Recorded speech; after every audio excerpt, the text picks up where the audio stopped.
Hello everyone, it's me, Angel. Welcome sa aking YouTube channel. Sa mga nagbabalak po dyan kumuha ng pag-ibig number, hindi nyo na po kailangan pang pumunta sa pag-ibig branch. Dahil through online, makakakuha na po kayo ng inyong pag-ibig number. So yan po ang aking ituturo sa inyo sa video na ito. Ang kailangan nyo lang pong gawin, pwede po ito sa mobile ha or anumang gamit nyo ngayon.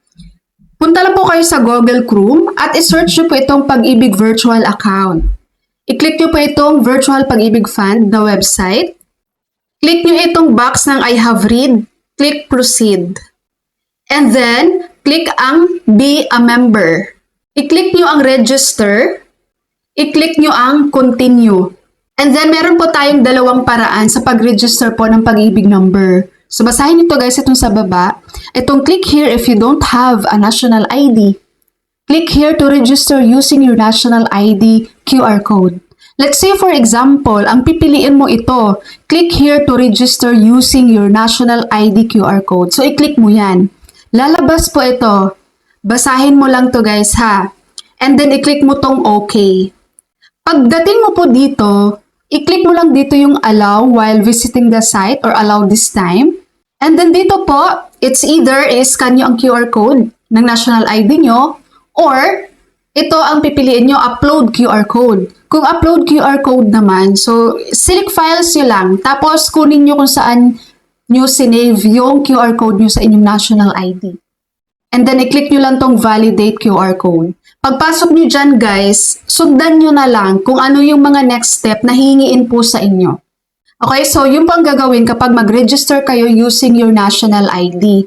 Pero kapag wala naman kayong national ID, ito yung i-click natin guys. Itong click here if you don't have a national ID. Pag yan ang clinic mo, lalabas na po ito, register using your personal information. So fill out na lahat natin tong last name, first name, middle name, birth date. Make sure po na tama yung birth date na ilagay nyo ha. Baka mamaya magkapalit po yung month tsaka date mo. Okay? And then click mo ang proceed. And then input mo ang iyong mobile number, email address. And then dito po sa nearest Pag-ibig branch, pipili ka po dito. Alin yung branch na malapit dyan sa area nyo. Alright? And then ilalagay po natin dito sa box guys, itong nasa taas na CAPTCHA. And then i-click natin ang proceed. At lalabas po ito, your 4-digit code will be sent to your mobile number. I-click nyo lang po ang yes. At i-input po natin dito ang OTP na na-receive po natin sa ating mobile. No? Sa pagte-text niya sa'yo si Pag-ibig guys, yun po ang input nating OTP dito. And then i-click natin ang proceed. So dito po, sa personal details, lahat ng mga detalye dito, fill out nyo lang yan. Hindi ko na yan isa-isahin. Basahin nyo na lang po. Okay? And then pagdating po dito sa baba, i-click lang natin tong next. Kapag na-fill out mo na lahat, i-click natin ang next. And then, ma-proceed na po tayo dito sa address. Siyempre, kailangan din natin ang address. Pag na-fill out mo ng address mo, i-click mo ang next sa baba. Then, mapupunta na tayo sa contact details. So, yun, ilalagay lang natin ang ating mobile number, email address, tapos i-click mo ang next. So, mapupunta na tayo dito sa present employment.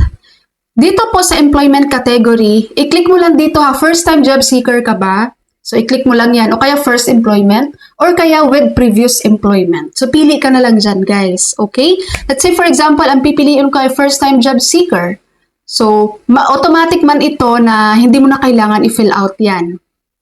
Alright? Then, dito ka na lang diretso sa baba, i-click mo po itong next. So, dito sa previous employment, hindi natin malalagyan kasi nga first-time job seeker. So, dito na po tayo sa years, ang iyong mga dependents or yung tagapagmana, ang iyong beneficiary. Ayun. So, kapag maglalagay ka na ng beneficiary mo guys, i-click mo lang tong add year. Ito. Tapos, ilagay mo dito ang relationship.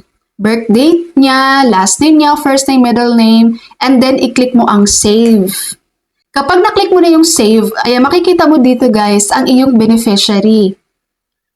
Kapag gustong pang mag-add ng beneficiary, i-click mo lang ulit itong add year. Ayan. No? Pwede po yan. I-click nyo lang and then i-click mo itong next sa baba. And dito na po tayo sa supporting document. So, i-click lang natin itong next. At nandito po yung list of valid IDs acceptable. Actually, sobrang dami naman to guys. Imposibleng wala kayo nito. So, basahin nyo lang lahat ng ID dyan na pwede nyo ma-provide and then i-click nyo ang next. And then, i-click ang finish. Basahin nyo lang yan ha. Hindi ko na yan i-discuss. So, pagdating po dito, mag-upload na po kayo ng inyong ID. So, dito, click lang natin ang select file, tapos kunin natin yung ID na gusto mong i-submit. Sa pangalawa naman ay selfie photo. Okay? Magsa-selfie ka na hawak-hawak mo yung ID mo. So, ganun din, i-upload mo siya dito. Kapag na-upload na yan, makikita nyo naman to guys. So, ayan, yung mga naka-green na yan. Ibig sabihin, uploaded na yung documents mo. So, i-click mo na ngayon ang next. Then, mapupunta na tayo dito sa preview. Ibig sabihin, i-check mo lang lahat ng detalye na nandito. Kung tama na ba yan, wala ka bang babaguhin. Kapag okay naman, itong sa baba, i-click mo lang tong proceed.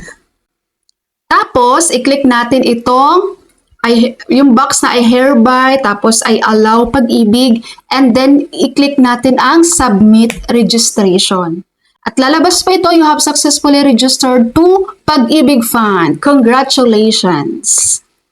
May marireceive po kayong text sa Pag-ibig para po sa inyong registration tracking number. Ayan. And then, hintayin nyo lang guys. Pag naka-receive na kayo ng tracking number nyo, hintayin nyo ng mga 3 to 5 working days, mag-i-email ulit sa inyo si Pag-ibig or kaya magte-text ulit sa inyo si Pag-ibig para po sa inyong Pag-ibig number. Okay, ayun na po yun. Kasi ito, tracking number pa lang ang marireceive nyo sa application nyo. And then mag-wait kayo ng 3 to 5 working days, may matatanggap na kayo na Pag-ibig number nyo. Ito text yan ni Pag-ibig at i-email po sa inyo. So always check your email address. Tingnan nyo rin po sa spam, baka mamaya sa spam yan papasok, hindi dun sa inbox. Okay, so ganun po ang pagkuha ng Pag-ibig number online registration ngayong 2026. That's all for my video for today. Thank you so much for watching everyone. God bless you all.